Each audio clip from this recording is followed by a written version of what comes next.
What's up, guys? Welcome to the Behind the Golf Brand podcast. This week, I have my good friend Akbar Chisti from Seamus Golf. You guys know what Seamus Golf is because they make some of the coolest accessories on the planet.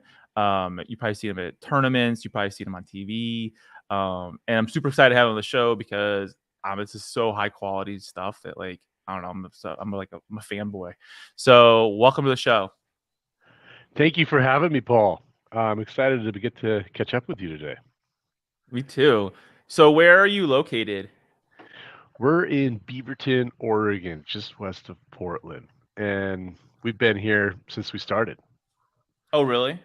Yeah, yeah. So as you grown, have you like changed locations, like size wise, like in real Yeah, estate? so every 2, 3 years, it seems like we're moving. And we Wow. started out in our garage, and then we went into this corporate park. And, these flex parks are designed such that you can kind of grow and shrink or whatever space needs you have. So we're constantly like changing where we're doing stuff. And so, but mostly all in the same little area, about 5, 10 minutes from Nike.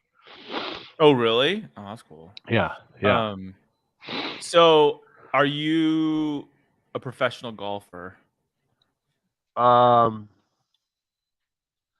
I no, I mean, I would never be able to find any success in this game if I had to perform.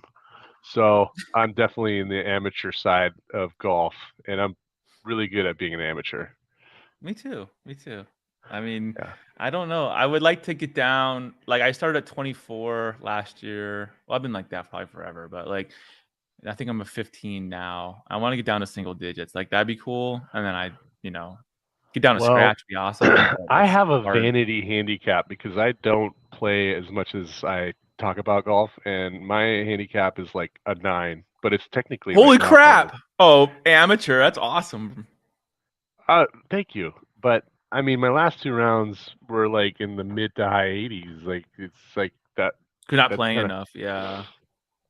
I mean, earlier this summer I got out and shot like 78 out at Waverly or something, and that was really sweet. But it's very few and far between. And the circumstances, the sun has to be in alignment with the moon, or something to make that happen. But So, how'd you get into golf? Like, did your family play or?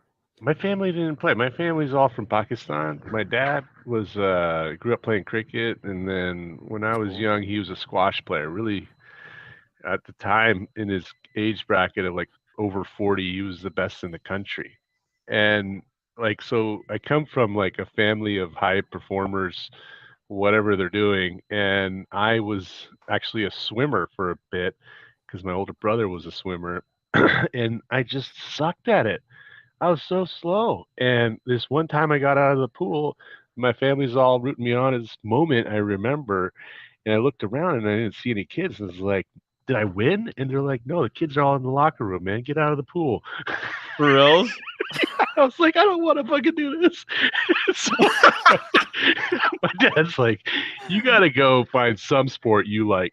And I said, I want to play golf. And he's like, what the fuck is golf? And I'm like, this is a cool game because my friends play it. So did you grow up in Oregon then? Hmm. I was born in LA, and we lived there for like 5 years. It was in Cerritos, Orange County area, and but my parents moved up when my dad got a job up here, and I haven't moved far. I mean, my parents live like 5, 10 minutes from me too.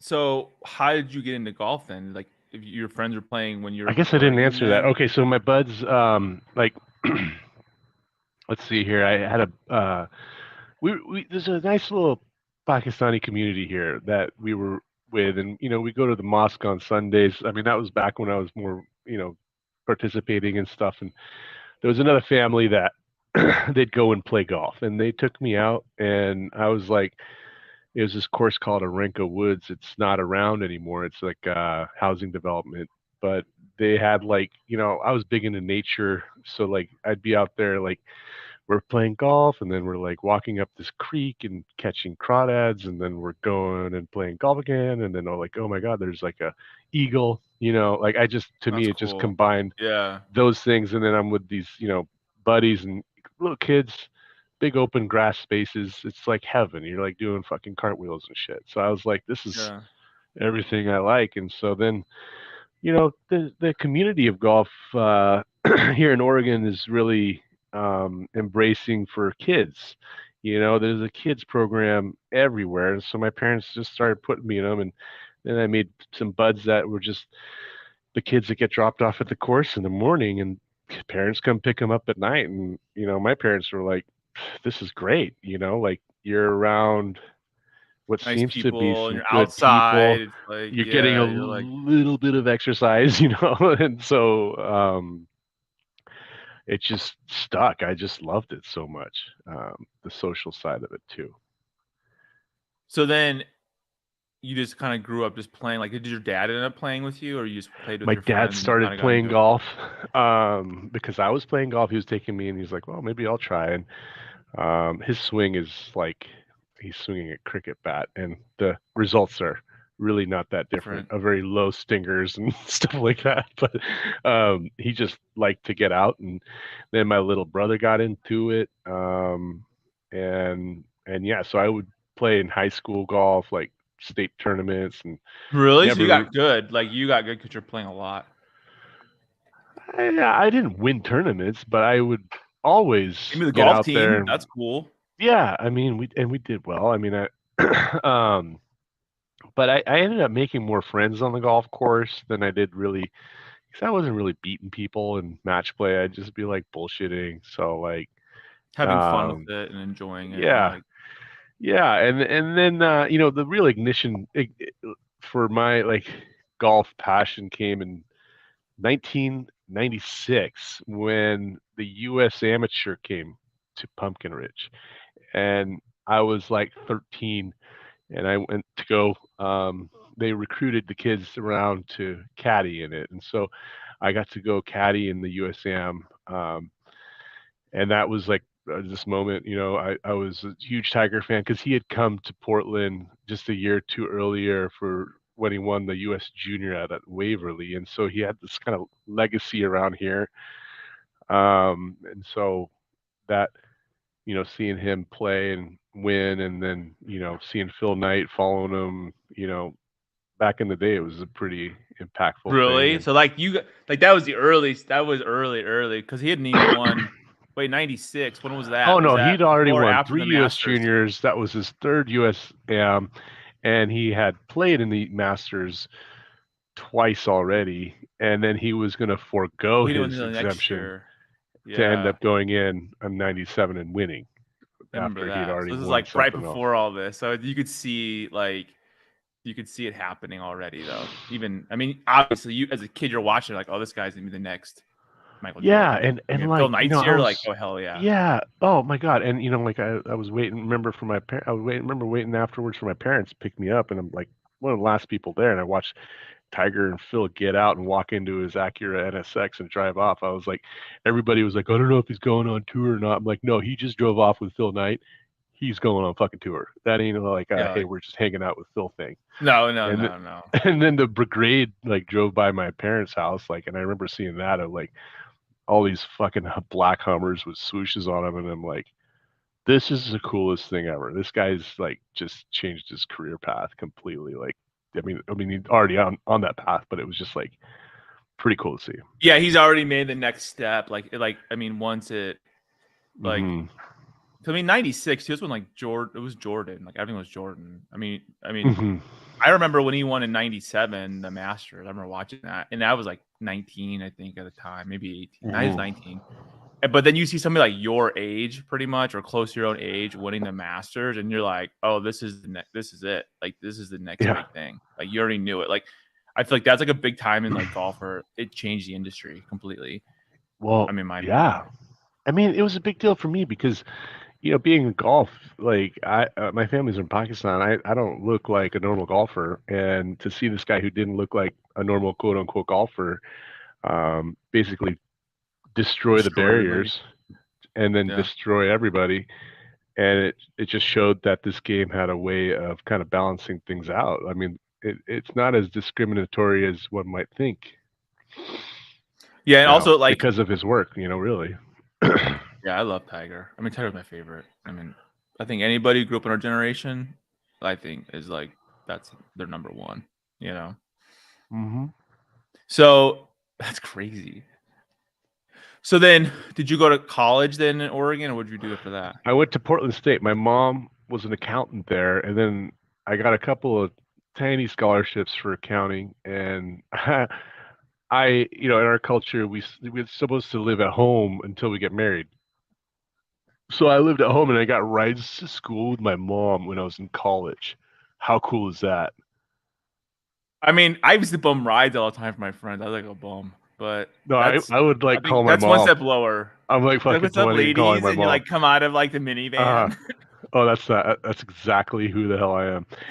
But it was like, I'd go have lunch with my mom. I don't fucking care. I mean, like, You know, hey, free food, free stuff. Your mom. but okay, so wait, key thing. She's working at Portland State, so as a son, I get a badass discount. It's like $10 to go to college or some shit. It was like so cheap. So So I was worth it. able to Yeah, it's so worth it. get an accounting degree. And there's a lot of cool people at Portland State. It's a pretty diverse school. I like that. And Is that in downtown every Portland? yeah, and every member of my family has gone to Portland State. So at some So point, it I costs mean, like $40 for everybody to go. well, unfortunately, well, it might have. I mean, my dad went in like the fucking 70s or whatever, but he went after going to Reed College, and then my mom went there like after she had us to get her accounting degree, and then me and Oh, so your my mom's an brothers. accountant too, She is, yeah. and your dad's an accountant. My dad is sort of a serial entrepreneur, Oh, that's awesome. and That's where you got it he from, is a bro. business dude, but really math is like his gift, I'd say. He studied physics and calligraphy at Reed College Wow, and he took calligraphy from the same professor in classes with Steve Jobs. They were like buds in that's college. crazy, dude. But That's just super crazy. artisty, and my dad will never say he did all the things everybody does at Reed. But Reed's kind of known to be a super liberal shroom fest, but I do fucking not smart do people that. You're though. like, yeah, you did, Dad. Whatever. My dad does the same I'm shit. like, He's you're like, in the fucking oh, 70s my dad, going I to didn't Reed. smoke You didn't marijuana smoke back then. weed? I'm like, Fuck it was the you. '60s, bro. Like, you didn't know my roommates did it. I'm like, bullshit. Yeah, Like, I you don't could really not believe that. go to Whatever. Reed College in Portland. Yeah, but Um, yeah. so that's crazy. So, what kind of things did your dad do for like serial entrepreneur? Like, what kind of Oh businesses? God. Um. Well, he first got into banking, and so out of school he went to LA to work for a bank and built all these branches, and they gave him all California. He oversaw for the bank, and because he's going all over the place all the time, he decided to get his pilot's license, and That's sick. so he bought a plane before he bought a house, and he had this twin Comanche that was his Did fucking he really? baby. Dude, I used to Yeah, fly different Comanches. That's dude, crazy. I I think know, it's a death and trap. huh? I think it's a death trap. So his teacher, pilot teacher, died in a crash. Really? And then my mom is like, "You're selling that fucking plane. Your wings are clipped, and we're buying a house." So he never flew again. But he's just kind of you know, uh, an awesome spirit. So he would go on and did the banking thing. Then he did like data outsourcing and had like one of the biggest, most up and coming companies here in Portland back in like the 90s. When data was He like starting, right? Like when Yeah, people so were like, he like secured contracts for like legacy healthcare systems and stuff like that. And then, the business kind of fell apart. I mean, there was some other businesses he had along the way, but every business he had kind of got to a certain size and then just kind of like fell apart, which it was just kind of like it was tough because didn't just roll into like a a consulting new thing, and he's done that a for a while new and he's found yeah. success with that. Um, but the funniest business that he started was a chocolate business, and he bought it and grew it, and it was out of they were sending a huge ass order to Mexico, biggest order ever, and the fucking Did it chocolate melt? melted. Yeah, Oh yeah, I was like, would it have melted? the fucking chocolate melted. They're like pouring out And the the, back of the truck when they open it. It's all this like chocolate melted out, and like, well, you there know, goes all I your I money. haven't gotten him to tell me the exact story because he's so still kind of like that sucked. But So he's kind of like my business coach too. So, well, we've seen it all, right? He's done it. Like oh he, God, I don't when know, I'm like doing all the something life stupid, experience. He's he like, don't knows do that. exactly. He's like, don't, no, you're fucking up. Like, and my dad is like super direct. So, I mean, it's nice to have that influence. I'd say a lot of my business success has been him. I mean, we had so many times where I could have fucked it up, and sometimes I oftentimes did, but the biggest thing that he gave me was don't ever take investment. So, From outside investment. yeah, don't ever take money. Otherwise, you won't have it anymore. And so I have had the big conversations with the big people, and every time I get real close or whatever, and I just say, "Mm, That's the well, hard thing, I feel like, isn't it? Like with any business, it's like you get to a point where like it'd be nice to have the investment so you can do whatever the next thing is that you want to do, but there's like such big strings attached to that, and you lose so much control that like it's yeah." like I think everybody gets into business for different reasons, you know. For me, it was like an independence thing. Like my parents wanted me to be an accountant, and in you Southeast hate Asian it. culture, it's like you got to be a doctor, you have to be engineer, or a CPA. Okay, that's it. Otherwise, you're out of the family. So the the thing for me was I was a shitty CPA. Like I fucking sucked at it. Oh, you have your CPA license? You have your CPA or Oh, whatever it's it's called? inactive now. But yeah, I got my CPA. I worked at KPMG, did audits, and I fucking hated it. It sucked. I Bro, like like what? that's cool What? as shit. I mean, that's What? like I mean, you did the consulting thing, and yeah, it's like lucrative. You can make good money doing it, but it sucks, I never right? made any money doing it. And the thing is, it was such a like everybody was like a fraternity guy, and like I didn't fit in, dude. It was like they tried to bring me in under like this diversity thing, and it was like Oh gosh, nice, it was but like like so hard too, and it you're was like, total this is bullshit. not. Like it didn't really like fit, and like I wasn't culturally fit for that. So anyways, it just was like it was impossible for me to grow because like if I wasn't like a duck or a beaver, or if I didn't have like a parent that owned a business, like they didn't care about your success and path. So I kind of got You're knocked like, F around a little bit. this. Yeah. Is that when you got out of Yeah. college? You went from did you go from like college to like KPMG? Is that what you I did? went yeah, so this organization called Inroads, which was like they helped place diverse candidates from college, and actually like coached and mentored, and then they That's were cool. essentially like a recruitment agency. And so you would go through this process of like taking their classes and stuff, and then it became like this cohort that I had, and these kids all went to PricewaterhouseCoopers, or this insurance company Standard, and there was some really great partners, and it was really an awesome nonprofit. And That's cool. they're the reason I was able to get into KPMG. I wouldn't have gotten in otherwise.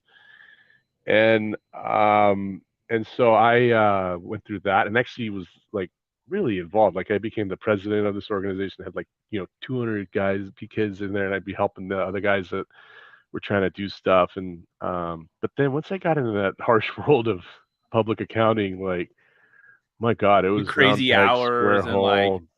yeah, Oh it's my like, God, and the oh, it's reasons tax people. season. We won't be seeing Akbar for a while. Like, I they was want an some auditor 80-hour though, so weeks. I didn't do Oh, that's returns, cool. but I worked on some great clients, and I really loved manufacturing. So they put me on anything that had inventory, and I That's became cool. kind of really good at costing and inventory. That was my specialty. For So I'd what? do For like personal property tax or like what? costing and inventory. So it would be like my clients were in focus. They did like projectors, and then I did my biggest client that I managed was like doing a couple $1 billion. It was ConAgra's subsidiary Lamb Weston, and they made French fries.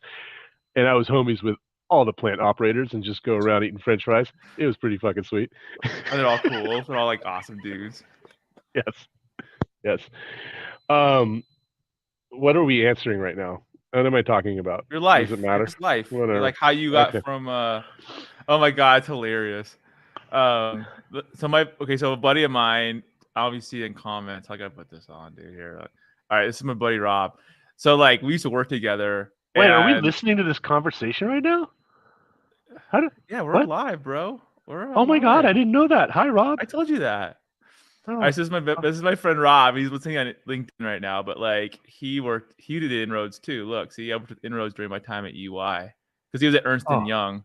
So he left. Well, We worked together 20 years ago because he worked for my dad's firm, and then he left to go to work at EY. That's freaking crazy. Yeah, and I don't even know if it's still around. Everybody's working on DEI stuff now. It's almost like baked into the system. So yeah, I worked on all those things. I didn't make it to senior, which was a big deal, like a kind of a letdown. So I didn't get my CPA there. How long did it take to get senior? Because isn't that kind of like the carrot and the stick? It's like, oh, we're gonna make you a senior. It is. We're gonna make you a partner, and you're like, okay, I'm working my ass off, and they're like, oh, sorry, sorry. I worked so fucking much, and they didn't promote me to senior, and I literally was so pissed. I would be like beyond pissed because you guys threw this shit client on me, and I made me fucking live out in the Tri-Cities, and then you fucked me like this. Like I was like, get that.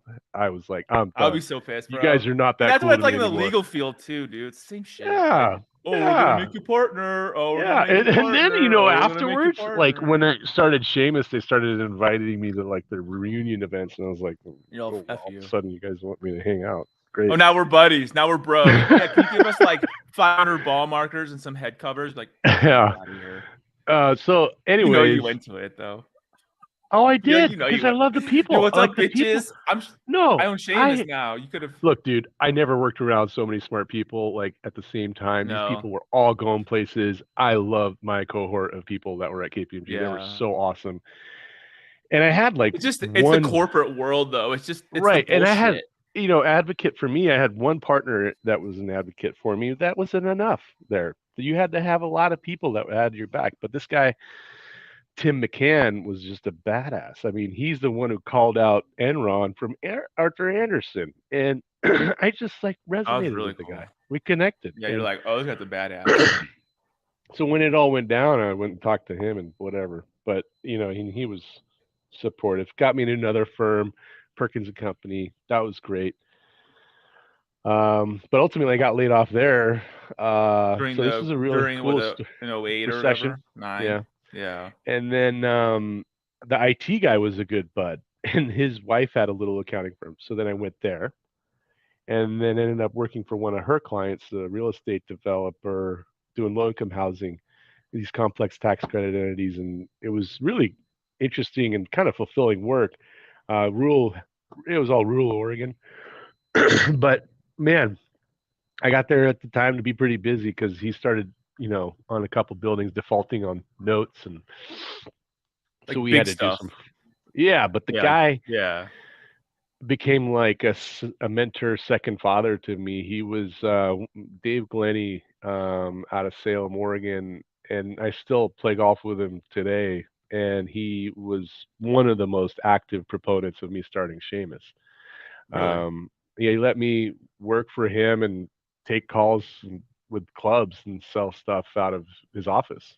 And he helped me build my projections. We do all the stuff that we were doing. I was working a lot for him, and he was like, look, let's go figure out how you're going to do this, Seamus, because I think you can actually do this. And I remember, he'd be like, so what do you need to sell, this, that? And then he'd just like order like 200 head covers and send them to all of his like investors, friends, and these were guys like Jim Kerr, who was like, he's the CEO of D.A. Davidson, member out at Rock Creek Cattle Company, to like fucking all these like the who's who, like his boys, like here's like, okay, Dave here's my Baca, guys, Davis Wright Tremaine, like super awesome people that were investors. George Puentes, who owned like, I think he sold his company to the Reesers.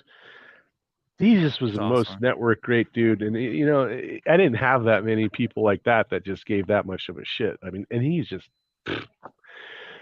So I worked there, did that, and then I worked for him for a little bit.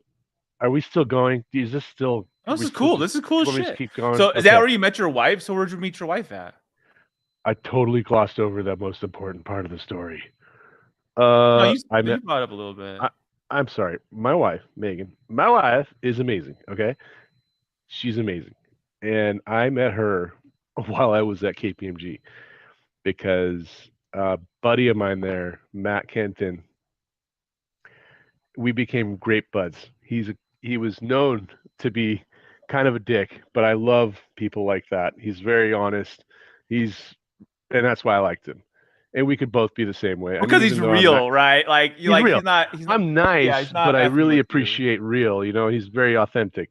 He's an asshole. Fuck it, I don't care. And he was going down to the Civil War game, which has been changed names, you know, because of all this stuff, and that's fine. But I don't know what they're calling it now. It's Oregon State and What's U of that? O Oh, okay. football. And we went to go see our buds, and he needed help moving a couch to his sister's house. So I go, and I'm moving this couch with him, and his sister must have noticed my muscles or something. And so I was like, "Hey, Matt's sister. Well, hello, Megan." So that was awkward for a little bit, but we hit it off. But Megan didn't really. She didn't notice my muscles at all, and she thought I was weird for a while. But She's like, "Who's um, this creeper? Why does he keep on yeah, calling me?" yeah. But I thought she was pretty, and I thought she was really nice, and a lot of things that I would look for in a person. And she's also very real, but she's not a dick like Matt. Matt like was on another Matt's is a level. dick. Matt's is a dick. Um, but I love But he's Matt a good today. dick. Like, He's a good dick. dude, Yeah. think about family get-togethers now for me. Like, you know, he got over this shit a long time ago that I Yeah, was like dating 10, his 15 sister. years ago. You're like, bro, Yeah. come on. Now we hang out. It's like we're just like buds at a family thing. Like, I can't ask for a better thing. Like, we're both like kids No, are we're over there. We're yeah, over here being reckless dads, drinking beers and whatever. hanging It's out. Yeah. awesome. Um, so I met her through her brother. That's crazy. So, all right, so you what year when did you start thinking about starting Seamus? I wanted to start a business when I was 5, dude. My my uncle had a manufacturing business in Pakistan, surgical instruments, and then every time I'd go to visit, I'd go to work with him. From fucking 6, 7, 8 years old. I mean, like You're he'd like take me totally there. fascinated, right? I You're want to like, oh go my see gosh. how they're, you know, because they were hand forging stuff, metals. That's where I saw hot Wow. steel melting and hammering, and I was like, this is so cool. And then I was like, is there other factories here in Pakistan that I can see? And he's like, I'll set you up with my buds that make soccer balls. I'll set you up with my buds that make, you know, knives, like where they Gloves make the or Rambo knife. whatever. And you know, Yeah. yeah, A and he Rambo sent me knife. yeah, fucking saw the Rambo I'm knife gonna and I send you was the like, guy who makes whoa. AK-47s. I'm gonna set you guy up to make the bow and arrow from Rambo movies. All right.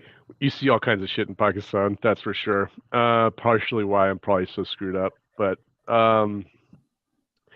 anyways, I really love that. So ever since that age, I knew I eventually wanted to start a business, and you know, I didn't know it would be golf. Oh yeah, so I guess I should mention in college I caddied at Bannon Dunes and worked in the shop. Oh, that's a big part of this. Yes, So I did. you had to walk that bad boy a lot. Oh my God. I went. I have a very privileged life now. You know, I've done a lot of amazing stuff, but one of them was playing Bannon Dunes in 1999 for $35. $35. Seriously, that's crazy. Yeah, and that was. I went with my family. We all stayed in one room, and my mom walked along with us, and we were blown away. Then I went again in 2001 when Pacific Dunes opened, and the first day I go up, and it's like Tom Doak's staring at his course, and he's there, like, and it's because he just opened it, and you know we played Pacific Dunes, and I was like, this is I don't ever want to leave. Have you been there? I want to go so bad, like so bad. Paul, you can do all this talk show stuff, but you need to get to Bandon Dunes. We need to take you to Bandon Dunes. Let's do it, bro. I'd love to do that. This We is, could film it. That'd be so much fun. or we could just I'd play love it. golf. I'm Or we either could way. do that. I do both, or I do one Okay. or the other. I want to go so Okay. bad. You have no idea. Like I want to go so Um. bad. Abandon. Oh my I talked God, to that Bandon about. Dunes is so awesome because it's the best golf I've played without all the bullshit. Really, All of the like country club, this, that. It is like you can be yourself out there, and I love that. it's gorgeous too because right on the ocean, right? And it's, of course. I mean, so anyways, I played it, and then I was like, I wasn't doing anything, so I wanted to work there, and I asked them afterwards. I was like, "Do you guys ever hire?" And they're like, "We can't hire anybody or get anybody here. If you want to work here, show up on Monday." Seriously? Oh, because like no one even knew what it was yet, right? It wasn't like it Yeah. was like it was So like a jewel that like wasn't nobody knew about, right? yeah, so Pretty I much. couch surfed in 2001 in Bandon. The buyer, Amy Pendergast, let me stay on her couch. Like she had her brother living Wow, there and her boyfriend and me on the couch. I was like, you know, that's um, cool. and then the next summer I brought all my buds back because there was a lot of jobs they needed, and It's good money too, um, right? Because it's all if you're caddying and you're walking all that, like it has to be good yeah, cash. I saved a Seriously. bunch of money, Yeah. and then in 2001, my dad encouraged this, and we bought a place down there because I was like, I'm gonna go back there every summer. There's nowhere to live. I'm gonna bring all my buds. Like, we're gonna do the caddy and work there and play golf every day thing. And um, property was very inexpensive then, and Back so then. Now it's probably like exorbitant. nah, I don't know. I mean, I think it's higher. Like, yeah, it's more, but not like crazy. Um, so yeah, we bought a place that was within like 400 yards of Bandon Trails, number 8 in the woods, and it's Oh, like a few acres there. It's like, so then I just would go there and eventually ended up working in accounting and almost took a job as controller or assistant controller abandoned? instead of going to KPMG. Yeah, Holy crap!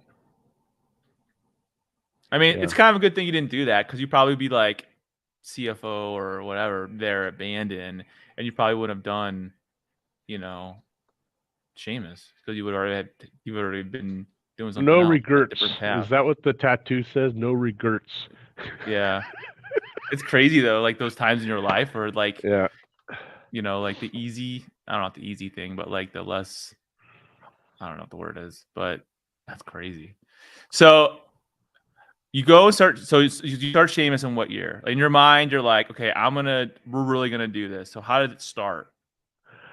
Um, I was, you know, how does Seamus start? It was just basically so Megan is a huge part of this, and she was a women's wear designer at Pendleton Woolen Mill.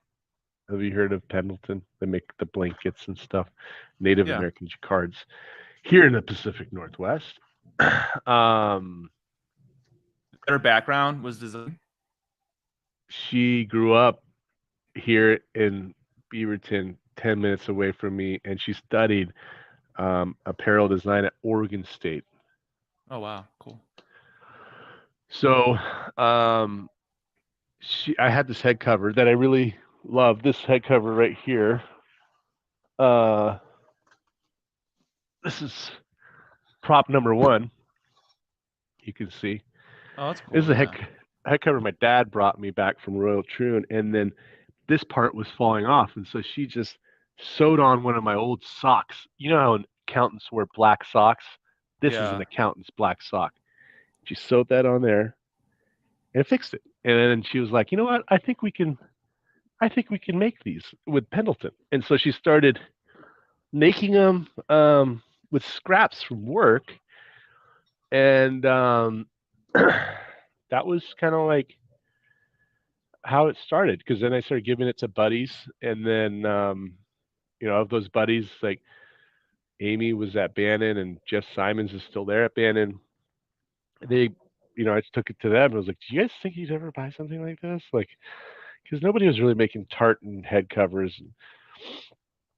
We really designed our own thing. I mean, nobody made a barrel style head cover like this.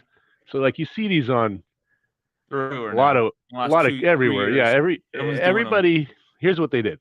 They took our head cover. If you see it on a website, that head cover that looks like this, it is a copy of a Seamus Golf. We are original in the way we made this, and we designed it, and it didn't. The way we designed it didn't have a logo on it or anything. And they were like, "You should probably think about embroidering the lid or something." So they helped us figure out how to make the product, and then they ordered Wow. a bunch of them, and my wife made them all with her aunt, and that was how it started in 2011.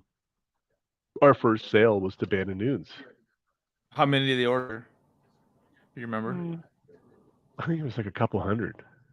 Which is a lot. Like Yeah, that's I mean, seed money right there. You're like, oh hey, whoa, we got some. oh yeah, This is and real. so then Megan was working, and she quit her job.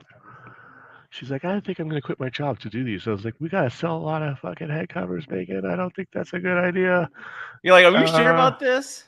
Are we really Uh, ready?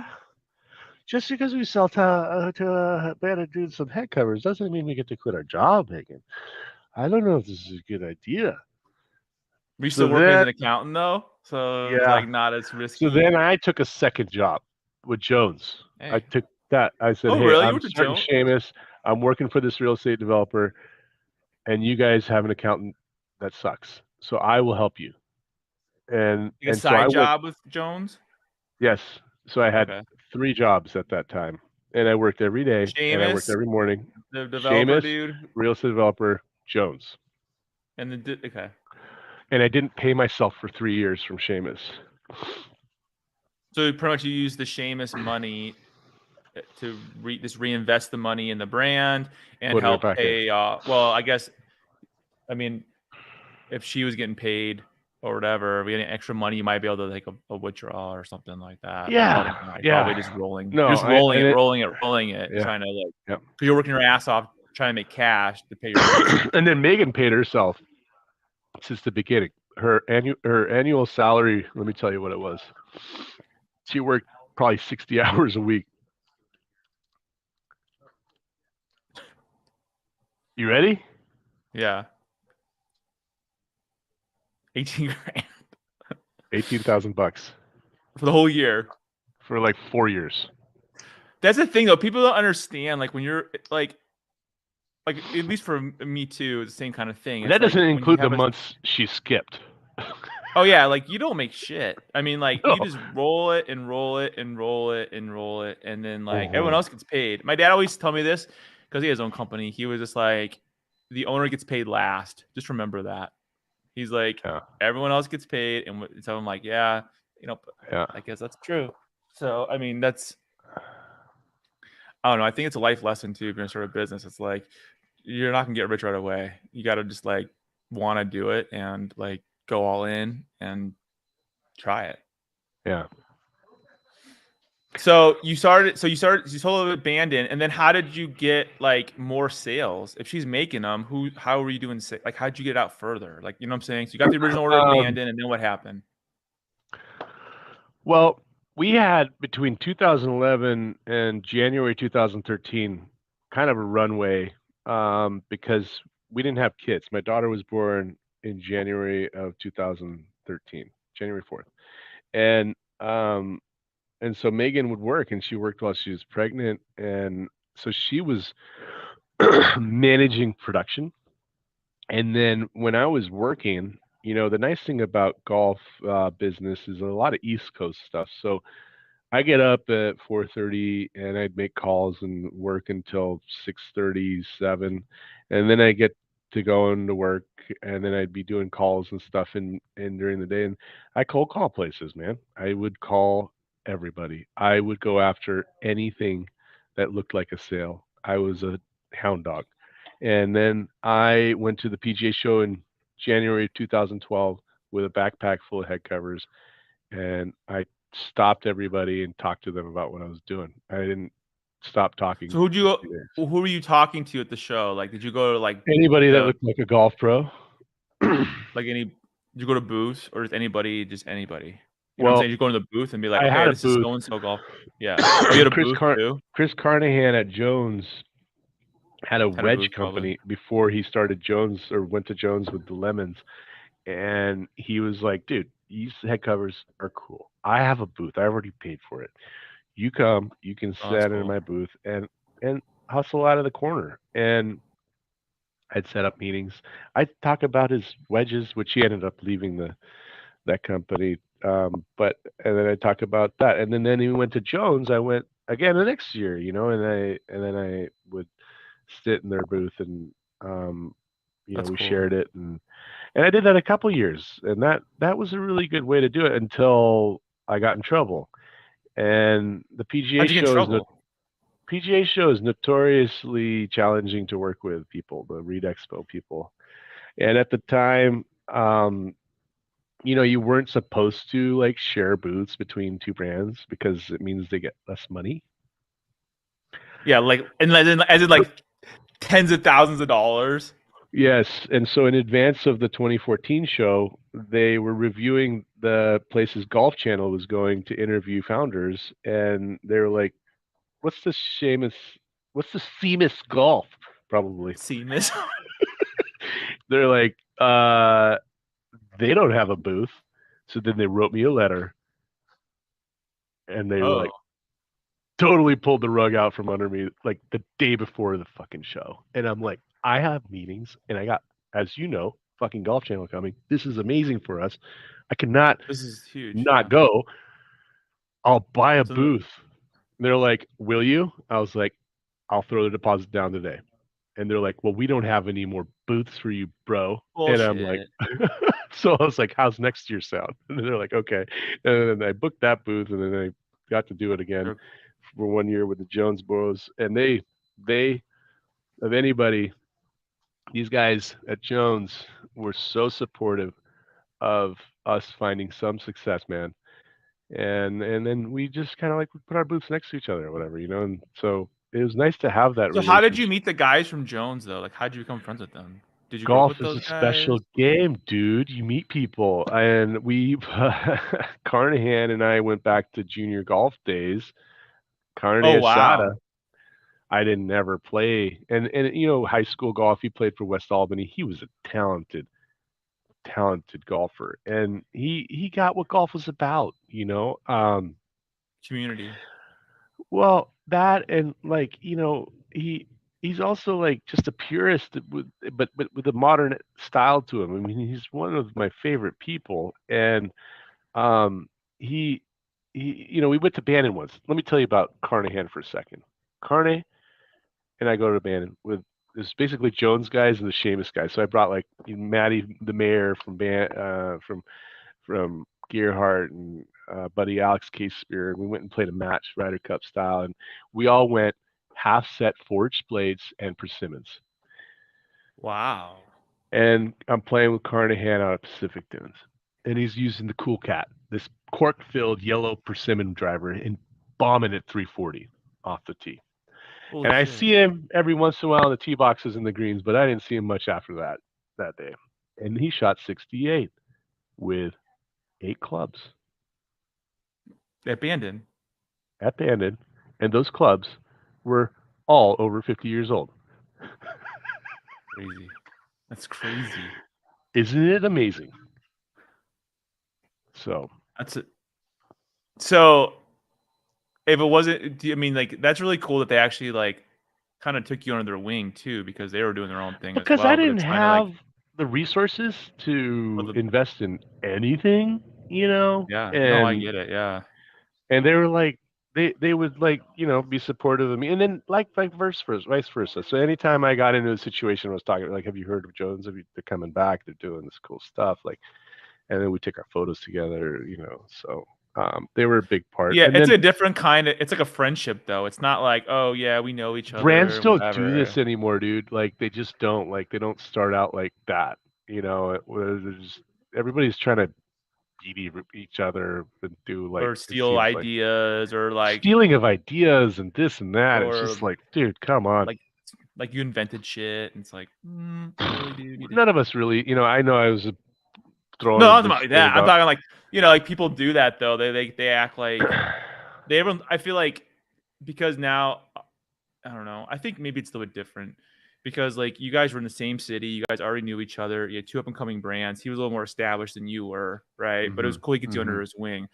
I think like I mean, I've worked with a lot of brands, and I know a lot of people, and I feel like I think at the core of it, I think a lot of the brands at least I work with, they're all kind of the same type of people, like cool, want to help you out. It's a two-way street, but there's also a barrier there too, because I think everyone's trying to get something for free, or like, how can I use you to do this other thing, or whatever it might be. And I think as we become more, I feel like we're islands in a way, right? Brands are islands, and it's like you don't like, like for example, I'll have a brand will reach out to me and it's like, hey, do you know anybody at so and so? And I'm like, oh yeah, I go golfing with those guys like all Right. the time. They're like, oh, could you introduce me? Yeah, no worries. Like they're cool as shit, and like because I know both these guys are good dudes. I'm like, oh yeah, that'd be a cool collaboration, Right. But people don't Well, do that. there's a lot of good collaborations going on in golf. I don't want to diss on what's going on. Everything's really in a Mm-mm. much better place now.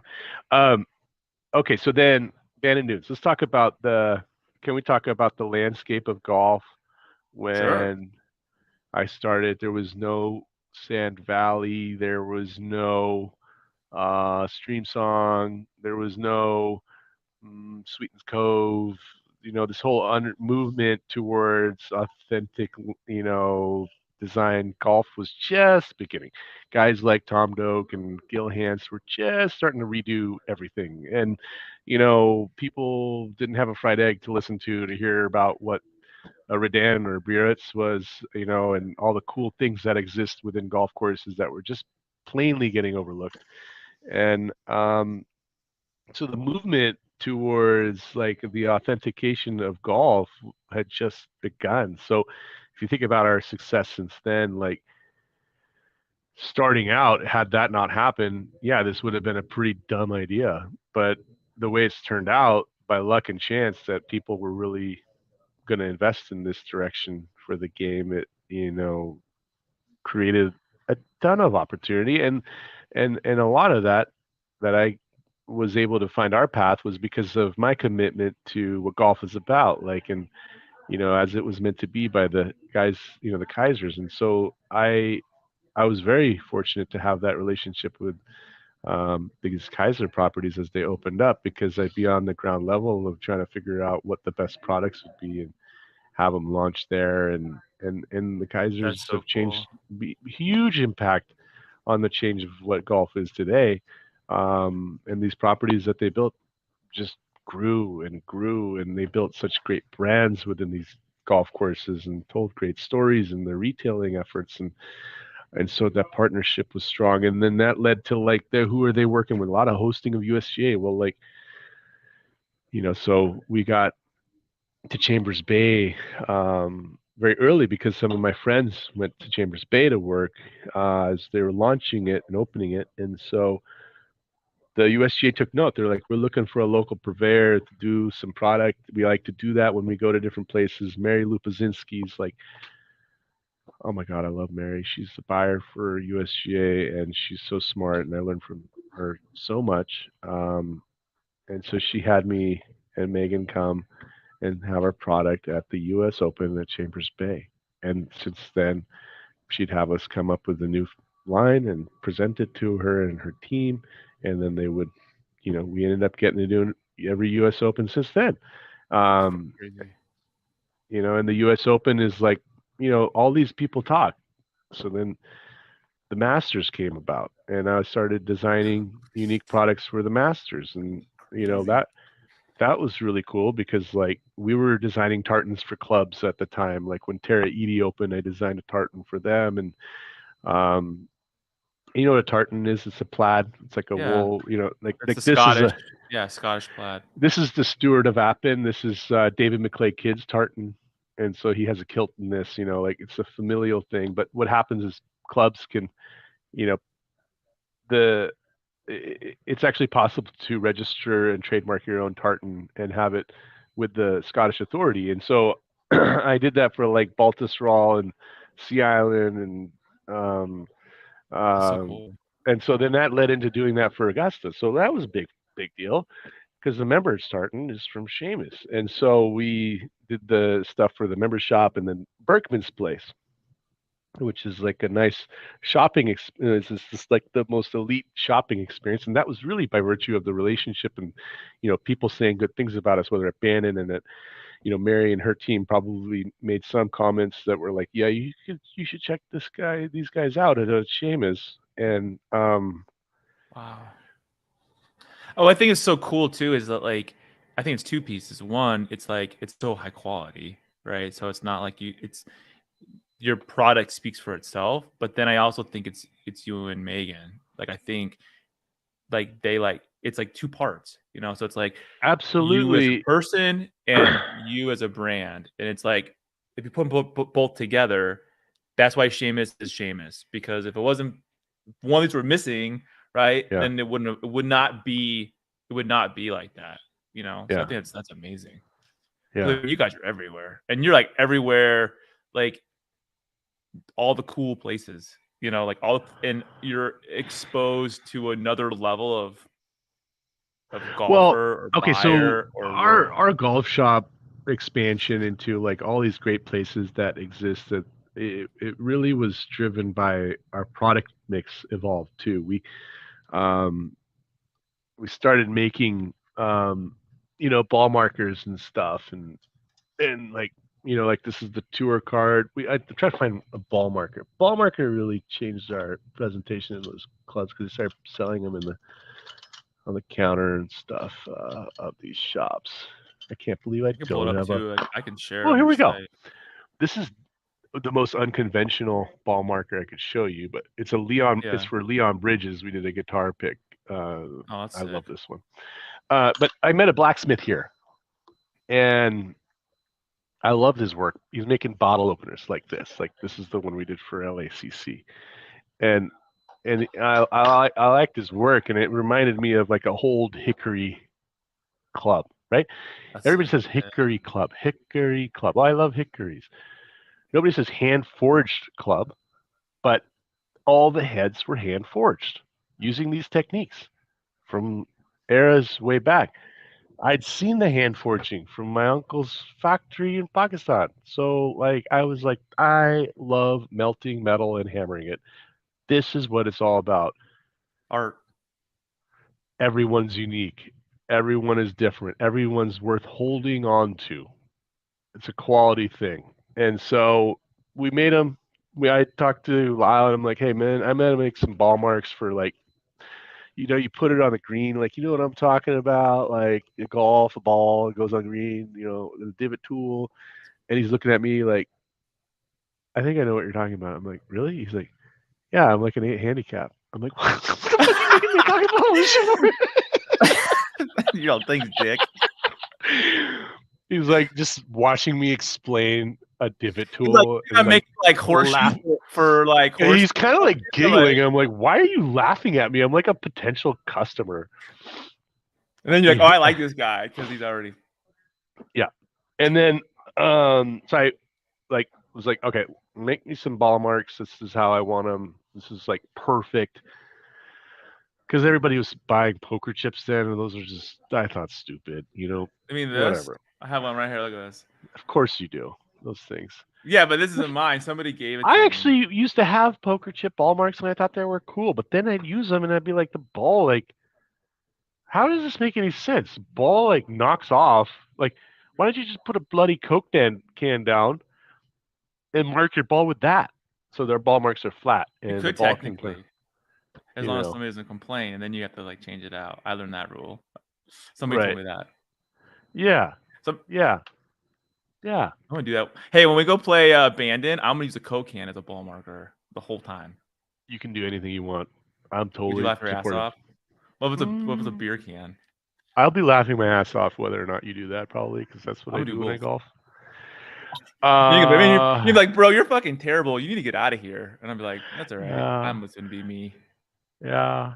So the ball mark thing helped us did in the golf shop. We got on the counters. The one guy that helped me do that was Scott Mahoney at Peter Millar.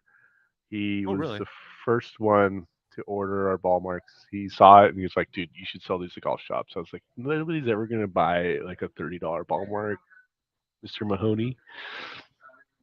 He's like, "Yes, they Okay. will. Have you heard of Scotty Cameron?" like, and I was like, "Okay, well." He's like, "I want some with my logo on it, and I'm going to give them to my buds." And I'm like, "You're going to give my ball mark to your buds?"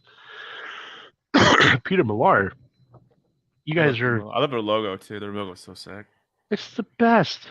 And so they are the best. They have like the best Best people clothes. working Yeah. there. They work with the best golf shops. They make the best product and they do it all at the right price every time. And it's like most figured out things. So I was very lucky to be able to talk to him early about, opportunities he saw for us.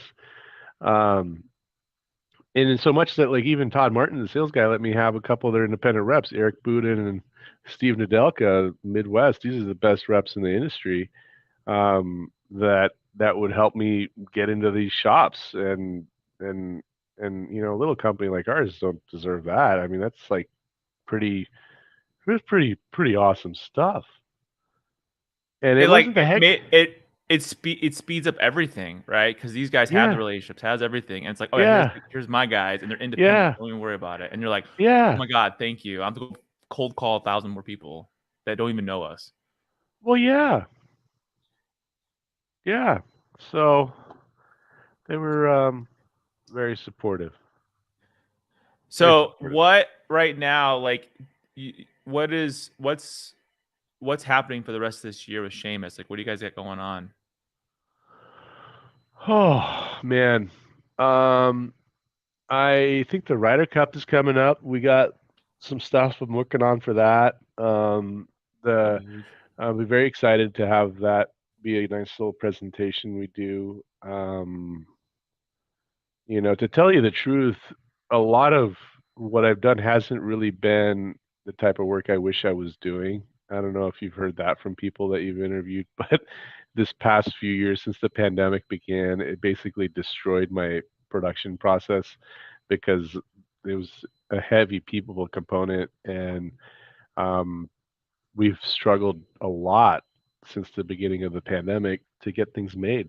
And so I'm spending a lot of time working with third-party manufacturers domestically right now, and some components might, you know, I don't know. I have to look at some international options too, because we tried to just grow by adding people that sew and stuff, and that worked really good in the beginning when we were small, but it really curtailed our ability to respond to our golfers and what they were wanting. And As your orders get bigger and bigger and bigger, it's like it's yeah, so impossible I'm to at grow. that point where it's that Yeah. moral decision of what we want to do and how we want to do it, and we need to make sure that when we do it, it's all done right, and that we communicate with our customers that yeah, we're working with third parties or we're working internationally to get some parts of our covers made, or something like that,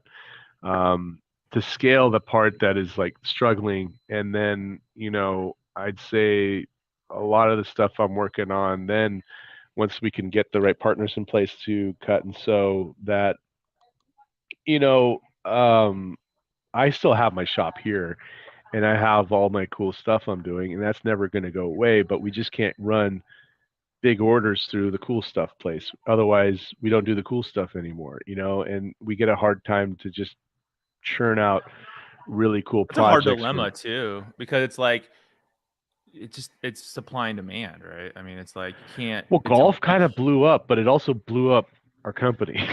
Like we have to like rebuild everything now. It's like, and it's been a learning experience. I mean, I used to have a lot more confidence in my ability to run a business before the pandemic, and then the pandemic came, and I was like, dude, I suck at this. Like this, and this sucks. It's like I'm trying to figure out how to deal with everybody's got issues. We all have issues now. We all have this issue, and Oh, everybody does. I mean, yeah. I you mean, know, but the it's great thing going was, away slowly, but it's still there.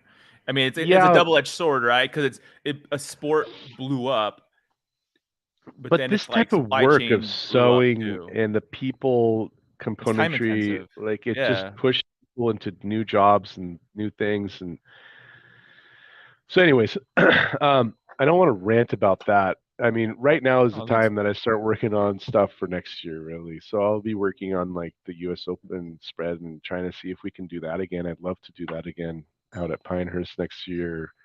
That's sick. And then working on, our new collections for next year.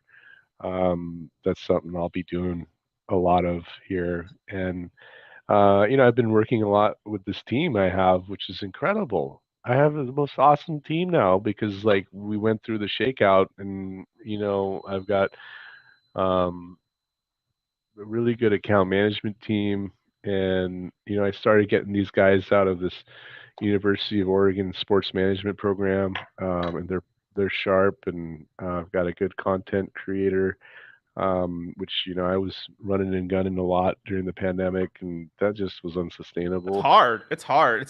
There's so many facets to balance. Like it's not just it's like people don't realize that it's like even with the social Yeah. or with the content creation or the pictures you need for the website, and then all the networking, and then you have the orders, and you have It's no supply and longer demand. it's a young person's sport, It's not for me anymore, the social thing, because it's so fast paced and I don't have the ability to keep up with it, and I'm not even that good at it. So, um anyways, That's awesome. uh So where can yeah, people find Seamus? Like if they want to look you guys up or find you our outside of the website normal stores. Yeah, what is that? is there, seamusgolf.com, and then, our product is mainly just available at golf shops and destination resorts. So the best Yeah, you collections can't buy we it have anywhere out else. there Yeah. are definitely at places like Bannon Dunes and Sand Valley. There's some others, but they're great. But I don't know. I don't have my account list. I mean, there's No, it's cool. They're everywhere. All the cool golf courses, or you can find them on your website. That's about it. You're not gonna find it third-party retailers. You're not gonna find it like yeah, Amazon. It's like you're gonna find it at the golf course, or you're gonna find it on our website, and that's it. yeah, But awesome. yeah, Well, yeah. thank you so much for being on the show. I had a lot of fun. Like this is fun. I want to talk to you more, So but are you gonna I know it's bleep been out all busy. my cuss words? Because I just realized I cussed a lot on this thing. No, no one cares. Are you It's sure? a, it's a dude. I cussed. I'm not bleeping me Oh, you out. did. Okay, good. So So we're good. You cussed. I cussed. We're good. Okay. all good. It's all good. We can cuss all we want. Well, thank you so much for being on the show today. You guys have to check out Seamus Golf. Like, it's seriously like the nicest stuff. It's like so high quality, and as you can see, Akbar is totally cool, and it was really cool to hear their story today. Oh And man, you're too nice. it was Thank fun. you. Thank you for having me on your show, man.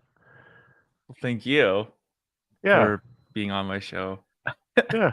All right, Yeah. I'll see you guys in the next episode. See ya.